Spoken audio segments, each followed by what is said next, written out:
Sammy, just kind of take me through the visit. What have you enjoyed about it? It's just been fun to kind of hang around some of the other recruits and especially the coaches. Just doing a scavenger hunt like today. Just being able to bond with some of the other recruits and really bond with some of the coaches. When you were kind of coming into this, you talked about with Chad the other day, kind of being the end game, the next 5 weeks or so.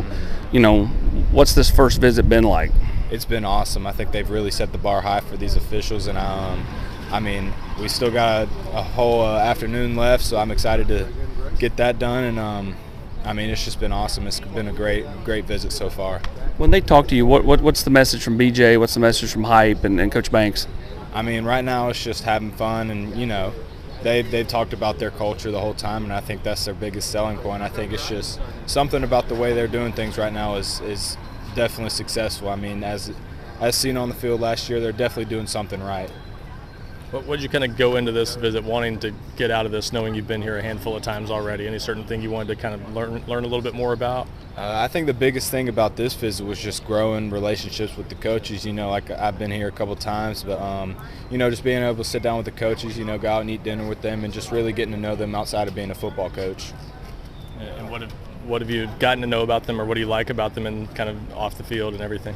I think the biggest thing about all the coaches here is they're not only great coaches, but they're great people too, and they're in it for the right reason. And I think that's one of their big selling points is that they're not just football coaches, they're people too, and they're great people. And they do great things on and off the field.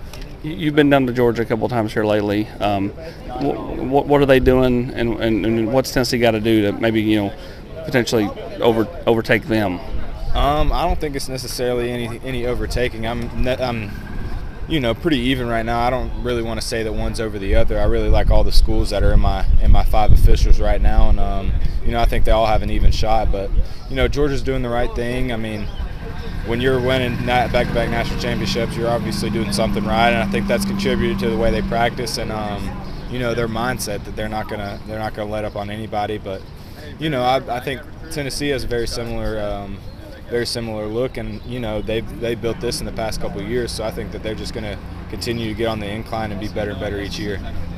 Defensively, what do you like about the way Tennessee plays? I think it's just that they're continuing to get better, and if you look at the stats from last year and the year before to now, I think they're just getting better, and I think as they get more recruits in and more time with Coach BJ and Coach Banks, I think they're just going to continue to get better. So I think at maximum capacity, they're going to be a really hard defense to move the ball on.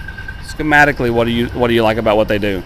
I think they let the linebackers roam. They definitely let the linebackers move freely, and they build the defense around the linebackers to let them make tackles and interceptions and all that stuff. I think they definitely have schemed the defense around the linebackers.